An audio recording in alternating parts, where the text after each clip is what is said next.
عام طور پر رمضان المبارک میں ایک سوال کیا جاتا ہے کہ کیا روزے کی حالت کے اندر احتلام یعنی ویٹ ڈریم ہونے سے روزہ ٹوٹ جاتا ہے؟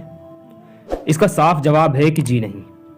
اگر روزے دار کو روزے کی حالت کے اندر یا رمضان المبارک کی رات میں سوتے ہوئے ویٹ ڈریم یعنی احتلام ہو جائے تو اس کی وجہ سے اس کے روزے کے اوپر کوئی فرق نہیں پڑے گا، اس کا روزہ مکمل طور پر صحیح ہو جائے گا۔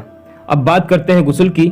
بہتر تو یہی ہے کہ جیسے ہی اس کی آنکھ کھلے فٹافٹ نماز کے لیے ریڈی ہو جائے۔ لیکن اگر کوئی شخص صبح صادق کے بعد یعنی روزہ شروع ہونے کے بعد غسل کر رہا ہے تب بھی اس کا روزہ صحیح ہو جائے گا، اس کے روزے کے اوپر کوئی فرق نہیں پڑے گا۔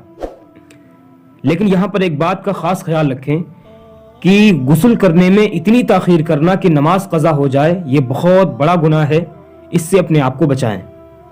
حتی الامکان جہاں تک ہو سکے نماز سے پہلے اپنے آپ کو نماز کے لیے تیار کریں۔